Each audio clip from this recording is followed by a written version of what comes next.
வணக்கம். இன்னைக்கு இந்த பதிவில் நம்ம பார்க்க போகிறது நவராத்திரியுடைய 2ஆம் நாள் வழிபாடு பற்றி தான். 9 நாட்கள் கொண்டாடப்படக்கூடிய நவராத்திரியில் 2ஆம் நாள் பார்த்திங்கன்னா துர்க்கை அம்மனை நம்ம கௌமாரியா வழிபாடு செய்வோம். அது மட்டும் இல்லாமல் நாளைய தினம் பார்த்திங்கன்னா ராஜராஜேஸ்வரியாகவும் நம்ம அம்மனை நினச்சி வழிபாடு செய்கிறது உண்டு.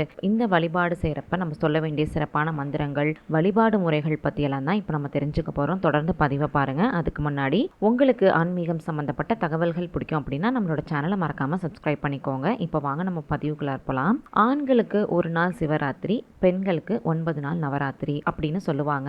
அப்படிப்பட்ட நவராத்திரியுடைய 2ஆம் நாளான நாளை தினம் பார்த்தீங்கன்னா நம்ம துர்க்கை அம்மனை ராஜராஜேஸ்வரியாகவும் கௌமாரியாகவும் நினைச்சு வழிபாடு செய்யறது உண்டு.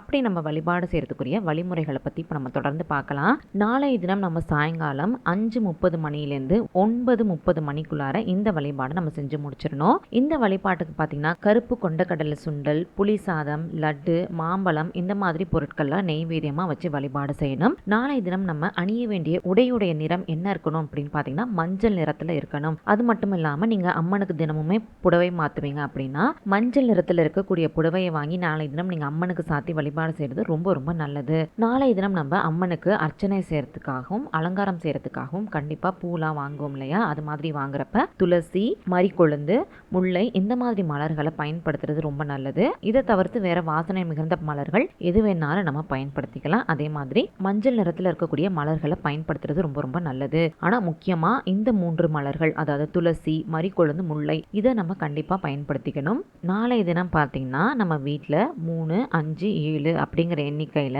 சுமங்கலி பெண்களை அழைச்சிட்டு வந்து இந்த வழிபாட்டில் நம்ம அவங்கள கலந்துக்க வைக்கிறது ரொம்ப ரொம்ப நல்லது. இந்த வழிபாடை நிறைவு செஞ்சதுக்கு அப்புறம் அவங்களுக்கு நீங்க பிரசாதம் தரப்ப மாம்பழம், லட்டு இதெல்லாம் சேர்த்து தரது இன்னுமே சிறப்பு.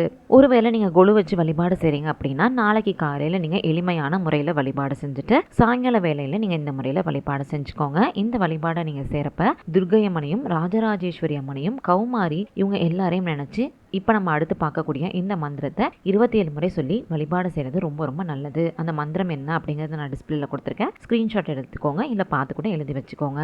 இந்த முறையில் நம்ம நவராத்திரியோடைய 2ஆம் நாள் அன்னைக்கு நம்ம துர்க்கை அம்மனை வழிபாடு செய்கிறப்ப நம்ம தொட்ட காரியங்கள் எல்லாமே நமக்கு வெற்றியாக வந்து முடியும் அப்படிங்கிறது ஒரு அசைக்க முடியாத ஒரு உண்மையும் கூட. அது மட்டும் இல்லாமல் காரிய தடைகள் எல்லாமே நீங்கும், உடலில் இருக்கக்கூடிய பிரச்சனைகள் எல்லாமே அகலும், ஆரோக்கியமான வாழ்க்கை அப்படிங்கிறது நமக்கு கிடைக்கும். கொலு, கலசம் இதெல்லாம் வச்சு வழிபாடு செய்கிறவங்களும் நாளை தினம் சாயங்காலம் உங்க வீட்டில் இருக்கக்கூடிய அம்மன் படத்துக்கு முன்னாடி ஒரு தீபம் ஏற்றி வச்சுட்டு இந்த மந்திரத்தை சொல்லி வழிபாடு செய்யறது ரொம்ப ரொம்ப சிறப்பு. இந்த நவராத்திரியோட 2ஆம் நாள் வழிபாடை நீங்க இந்த மந்திரம் சொல்லி இந்த பொருட்கள் எல்லாம் நைவேத்தியமா வச்சு வழிபாடு செய்யறப்ப கண்டிப்பா உங்களுடைய வேண்டுதல்கள் எல்லாமே நிறைவேறும். உங்களுக்கு இந்த பதிவு பயனுள்ளதா இருந்துச்சுன்னு நினைச்சீங்கன்னா மறக்காம இந்த பதிவை லைக் பண்ணிக்கோங்க. நாளைய தினம் நவராத்திரியோட 3ஆம் நாள் பதிவில் கண்டிப்பா சந்திக்கலாம். அதை பார்க்கணும் அப்படின்னா நம்மளோட சேனலை மறக்காம சப்ஸ்கிரைப் பண்ணிக்கோங்க. நன்றி, வணக்கம்.